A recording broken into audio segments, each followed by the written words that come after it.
Hey interweb, it's Mark Barsotti, ex-rock critic, occasional writer of rock books. Finally back with the third installment of my 1991 interview with a pre-stardom Billy Corgan. So without further ado, let's get to the Mr. C. Yeah, you said that you guys don't want to be like quote unquote rock stars, and I don't mean that by the the cliche thing of the five chicks in the back of the limo with the drugs or whatever. But can being a rock star, just in terms of a level of success with the public, can that have a good connotation, or does it necessarily have to be bad? Well, on the positive end, I think you can use that kind of attention to a semi-positive effect. I mean, someone like Michael Stipe has definitely made some contribution to the consciousness as far as like the environment and other issues. So I think you can use it to a positive end. The negative end, I think, isn't so much in how people perceive you, but it is in the distance at which you put yourself from people. And I think in the end, it's that kind of distance, that loss of like the human aspect, between you as a normal person and someone else as a normal person, like your ability to go into 7-Eleven and have a conversation with someone. I think it's that loss of humanness between people that destroys bands in the end, because they're missing that root from their person. That's when I say we don't want to be rock stars, we don't want to get away from what we like, which is, being honest people. To us, that's not such a bad thing. It doesn't mean you can't, look nice, and it doesn't mean that you can't, maybe have a little bit of a fucking attitude. But in the end, you're still people. You still live on a street. You still go shopping at the same grocery store, Yeah. So I have to get up in the middle of the night and take a piss sometimes. Yeah. And I mean, when I was little, I used to perceive, rock stars as, living this charmed life where, they didn't have to do anything. And it's just silly, When I say, when I said before about, taking the myth and the mystique out of it, it's just I'm still a human being, And by being a human being and by being a very aware human being, I think that allows me to write music that's even better and communicates even better. I still have to have one foot in this kind of aesthetic, spiritual world to fuel me, but I still think it's that touch. I mean, I'm from the Midwest, I didn't grow up with an East or West Coast attitude. I grew up with this kind of play baseball behind the house attitude. And I mean, that at some point has a lot to do with where we come from. Okay. Let's talk a little bit about image, and this is where media filters come in. And I know the media is notorious for kind of distorting things. And I think it's part of the process, because when you're trying to describe something new, you have to give people a fix on it, and therefore you describe it as something, compare it to something that's come before, even though it's totally different. And you guys have kind of this pseudo psychedelic kind of Paisley type image, which is kind of a. I think and that doesn't come from the band. No, it doesn't. It doesn't. Which is what I said. But that image to me is kind of like a '60s throwback, which is not to say it's a bad thing, but again, image-wise, totally separated from the movies or from the music. It seems like there's really a lack of new stylistic images for the '90s, and everything is based on something that's gone before. Oh, yeah. What is your take on that? Oh, I totally agree with you. I think we've reached this point where it's where do we go? Okay, we've shaved our heads, we've had mohawks, we've dyed our hair red, I mean, where do you go? And I think, I think you get this kind of real ambiguousness where people aren't really sure where to go, We've already worked our way through the 70s. Yeah, what does that say though about, I mean, from you guys in particular, and sort of scaling up the question to society at large, where in the 90s, it seems like there's nothing. I mean, where are the new things going to come from? Are we going to constantly just recycle the past, or is anybody going to come up with something that's actually this is new? I really think we've almost kind of reached this zenith point of civilization, it's really going to take something extremely, extremely radical to really make a difference. And, I don't know, it's as far as, I don't really know how to answer that question like properly. But as far as like in reference to us and the whole retro thing, I mean, that's the last thing we want to be is a fucking retro band that does not care. We can give a fucking shit, you know. And the stupid thing is that, you know, I mean, the reference in my mind to the 60s has more to do with, like, a more ambitious kind of musical approach, you know, where you know, you had success from bands like Jefferson Airplane singing songs about acid, you know, top 40 hits. You know, it was that kind of musical ambition that has always appealed to me that I think has really lacked over the last 25 years. So, I mean, for us, that's the really real reference point as far as the 60s go. And this whole Paisley bit is just like, you know, whatever. It's so stupid. And it just shows to me how stupid the fucking media is. You know? That's the only way I know how to answer that. Yeah. Okay, sort of a follow-up question on that. You said that you think we've kind of reached the zenith and something's going to have to happen. Is that going to be like have to be like some like massive change in society at large that's going to trigger changes in art, or is art going to kind of lead the way like it did in the 60s, sort of being on the vanguard of those changes? That's a very interesting question. So, I mean, the only way I can answer that from a personal perspective is that I definitely feel the frustration, like, you know, to me there's a movement of consciousness which is general. Mm-hmm. You have a much more aware populace, MTV, you know, ecological issues, socially more conscious, safe sex. I mean, you have a much more aware generation going on, which is refreshing because there's definitely a more open flow. But underneath it is just this fucking apathy that I sense. Pampered suburban youth that don't really have any ambition. I mean, they've seen what it's like to be successful, and I mean, it's like every cliche is apparent to them. Okay, yeah, it'd be great to have success, but maybe I wouldn't be happy. You know, so you have all these suburban kids running around being deadheads. You know, Mm-hmm. it's just like I sense that apathetic frustration from people. It's just like this. Oh, I wish there was somewhere for me to go. As far as whether music will lead that, no, I don't. I always think that music is perceived as leading things, but in the end, it's only reaction because it takes its impulse from somewhere else. I mean, unless you're like singing about revolution, you know, overthrow the state. Yeah, that how leading are you going to be? You know. Yeah, and of course that always leads to the question where if you're going to have a revolution, what are you going to replace it with? Yeah. So sort of here we are, you know, we have, you know, we're saving more lives than ever. We have, you know, this totally high geriatric population. You know, we have more old people in our society than we've ever had. Yeah, that's a trend that's going to continue.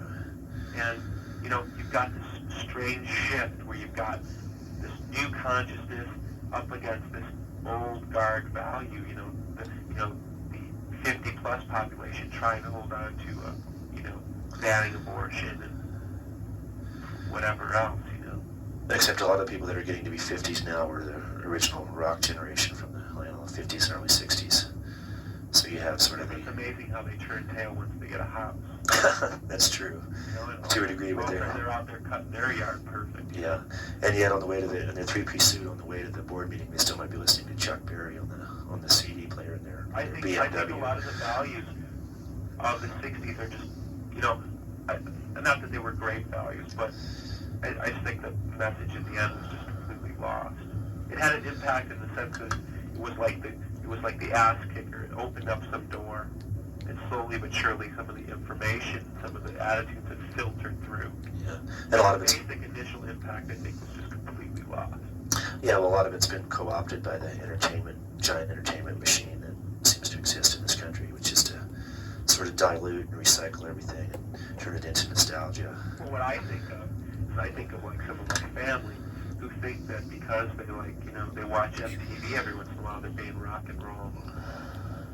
You know, that they're being told that just by existing into something, that they are existing in the subculture when they don't even have the fucking guts to go out and find the subculture themselves.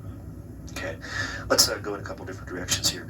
When you were growing up, who were some of your heroes, musical and otherwise, and who are some of your heroes today, if you have any left? Well, definitely growing up, like my heroes musically were like John Lennon, Jimi Hendrix, Ozzy Osbourne. This is a good group. And what about non-musical? Non-musical, mostly just like stupid baseball players and stuff. Okay. Typical, like I said, typical Midwest. You know, I was in love with the Cubs. What about today? Do you have any heroes left? No. That's a sign of growing up. Another question in a different direction. Was Darcy simply the best bass player, or was having a female in the band part of your original vision? Neither. Okay, what was the story then? Well, the story is that she was the right human being for the right job. And that's that. It didn't matter that she was a girl nor a boy or a boy. I just wanted to find the right person. Okay, that's and I found the right person. That's fair enough. I know musicians hate this question, but this is kind of one of those stupid media questions.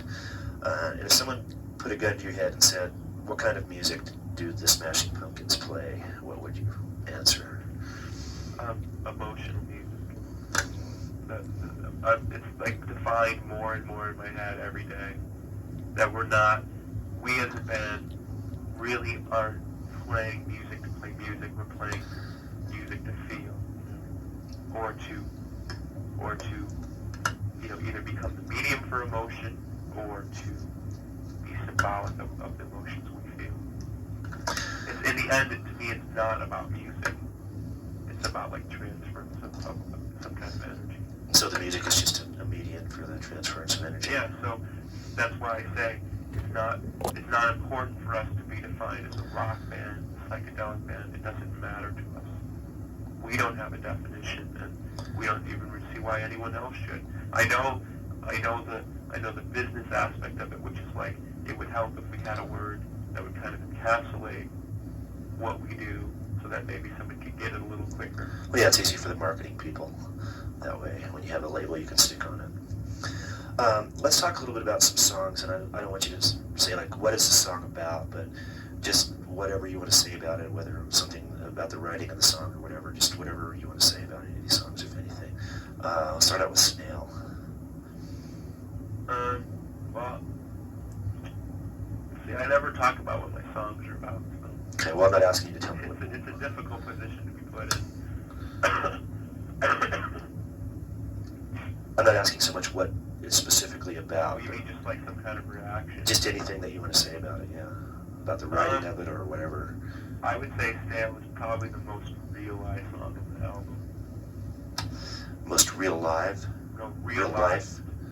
Realized, okay. From idea to, from conception to idea to finished product. And it's probably most representative of any song of like where the real strength of the band lies. Okay. Well, what do you think makes it the most realized of the songs? Just from what I heard in my head to where it ended up. Okay. How about I Am One? Like a war horse. It was one of the first, like, we played a lot of songs before we got to I Am One, but I Am One was like one of the first songs that began to define what the band is now. So, for me, it kind of seems old, and in some ways not very progressive, but in some ways it's like, like at first musical state. Okay. How about Rhinoceros? Similar in the sense that it was written about the same time. If you take I Am One and you take Rhinoceros as like, the yin and yang of the Pumpkins, that pretty much defined the early genesis of the band. There were a couple years before those songs were written, but that's when it really started. So, I don't know, I'm kind of sentimental in some ways, and I'm kind of at odds with the songs, because if I wrote them today, I would write them differently. Differently, exactly. How about Crush? Definitely like a full-on Billy song. Definitely not a band song. It was, about as solo as it could get. Okay, window pane. Very,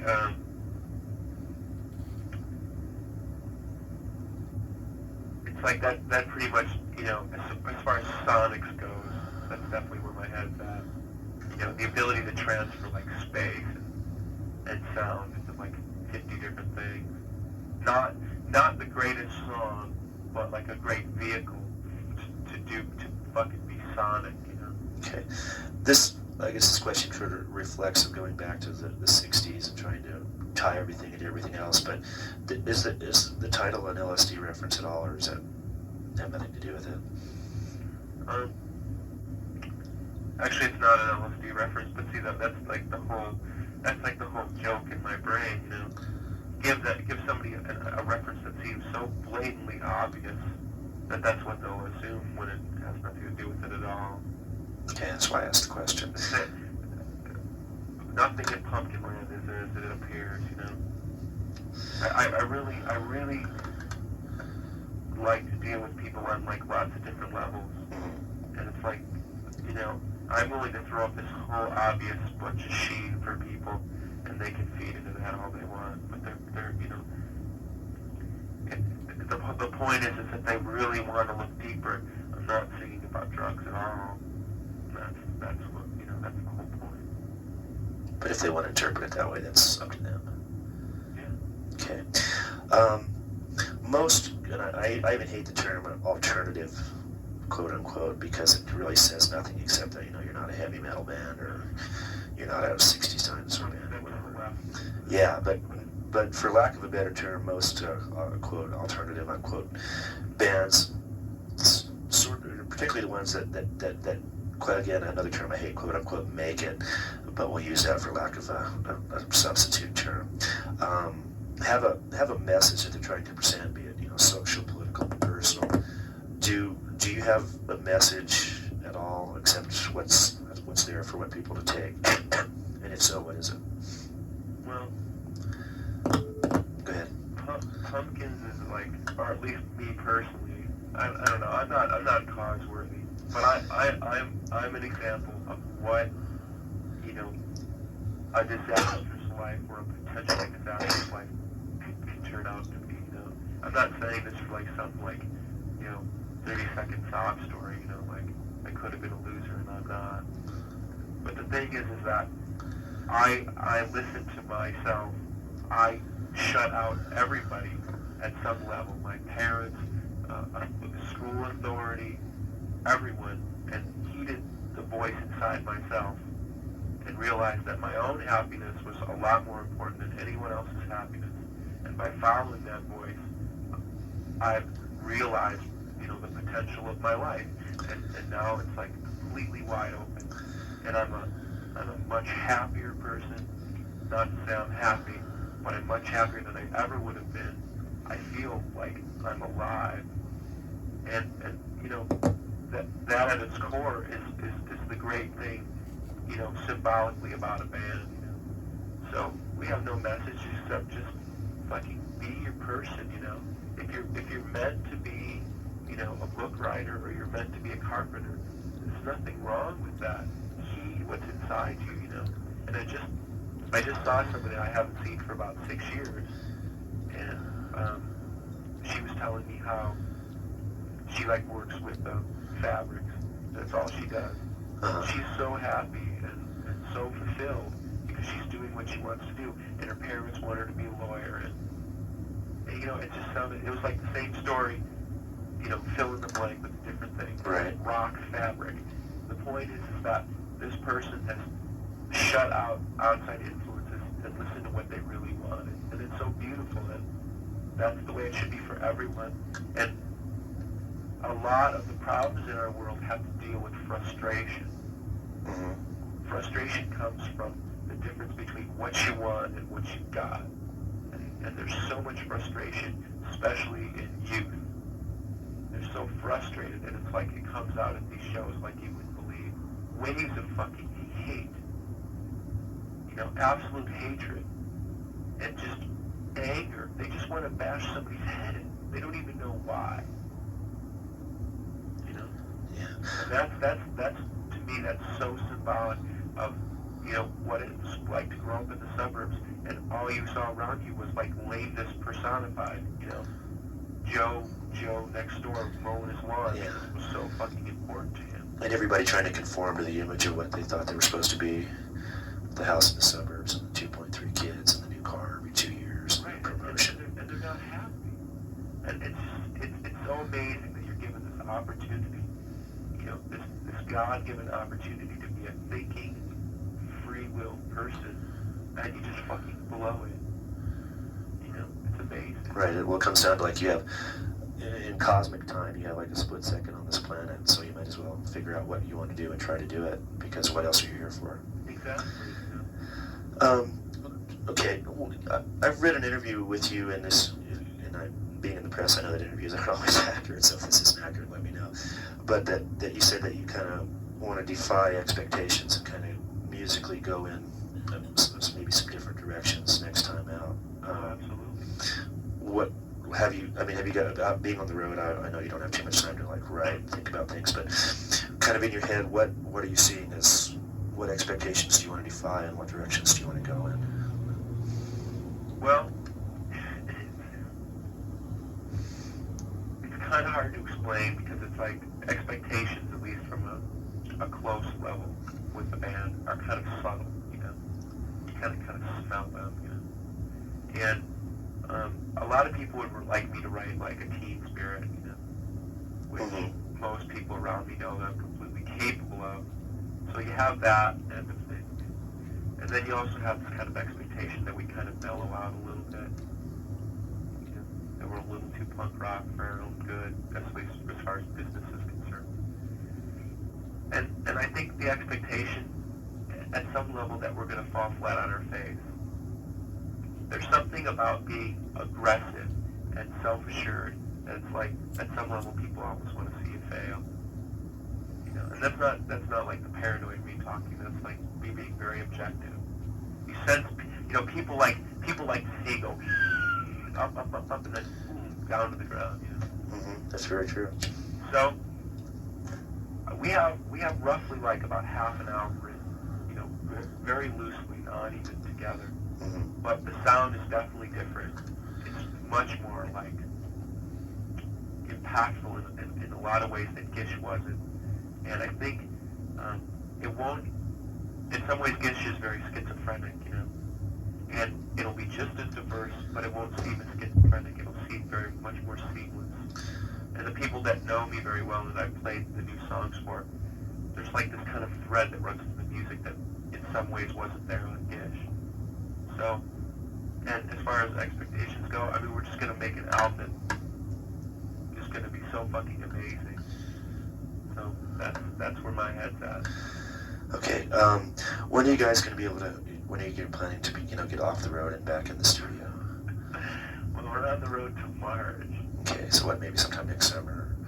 Yeah, we figured the earliest would be like July 1st, but, if it takes us to Christmas, then it takes us to Christmas. However long it takes, it takes.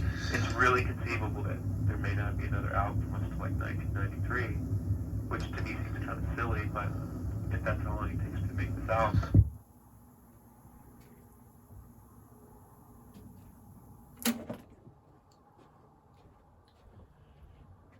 Hey, we're pretty close to the end of the interview, so I'm going to go ahead, instead of making you wait for part 4, I'm going to flip the tape over and we'll go ahead and finish it off, gang. Just give me a second to do that.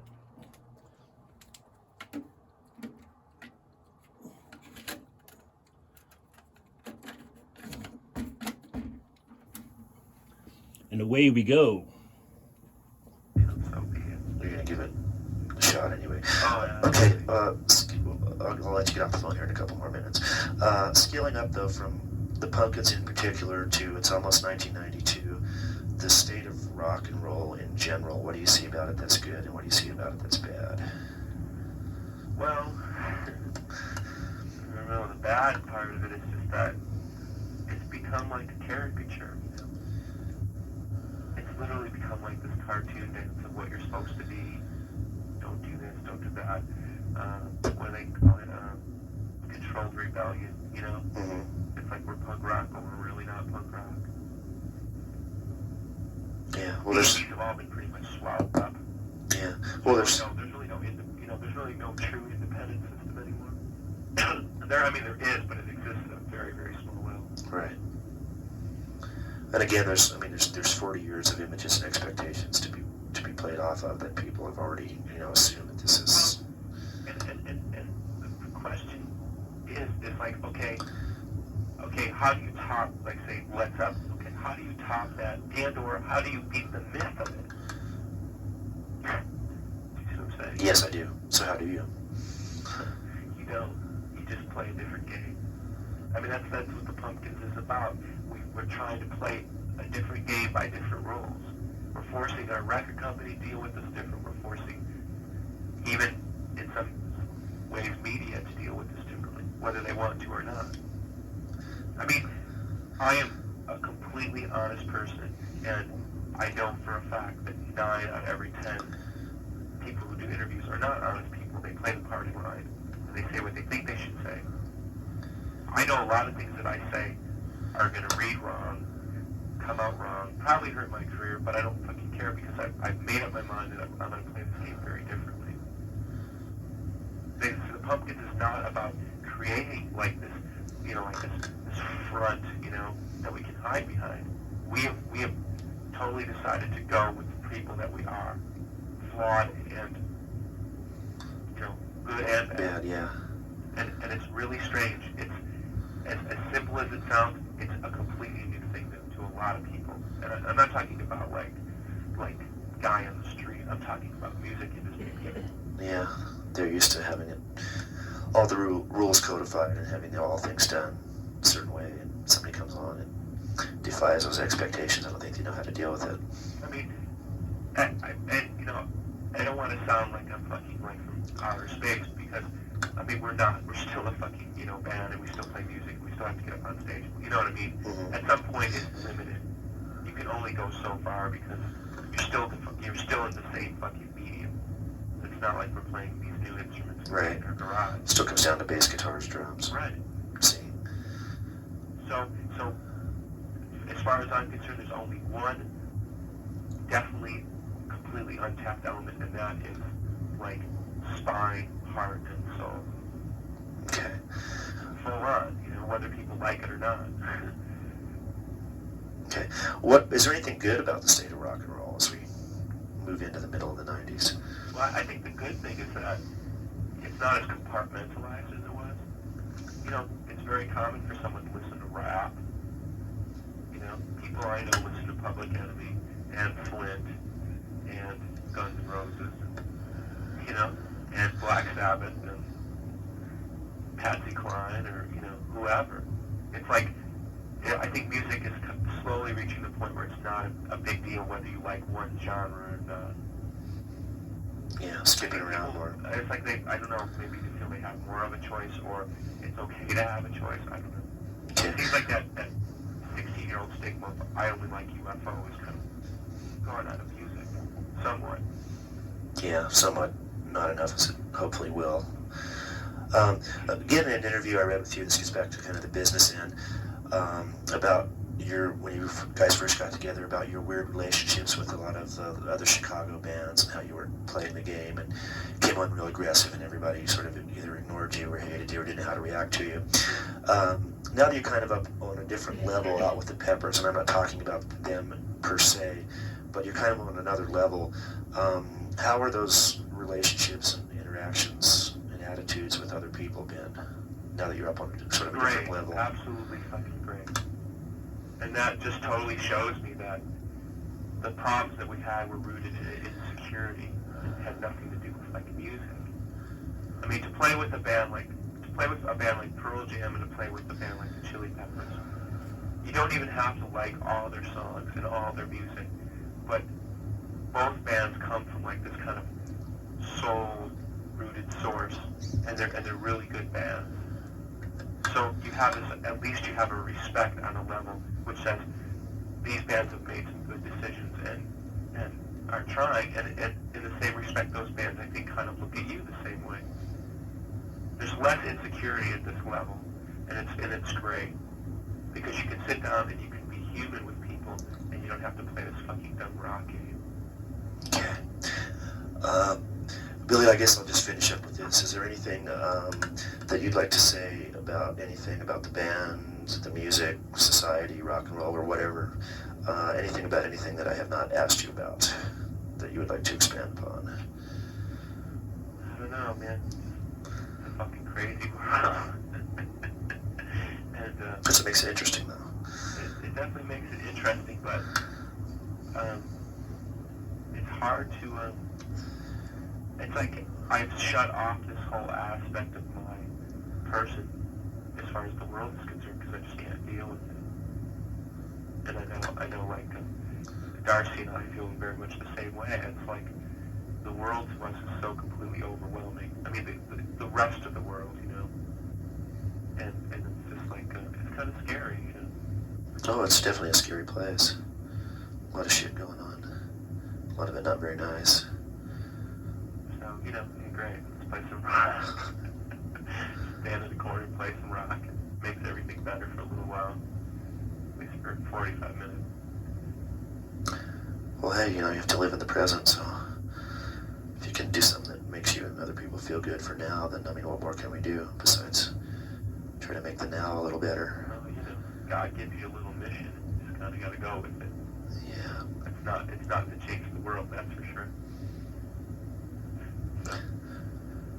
So there. Okay, well, excuse me, I'm glad I finally caught up with you. 2 days past deadline, but what the hell, we'll get it done. I'm sorry about it. Oh, hey, that's okay. I'm just glad I got the interview because I really wanted to do this story.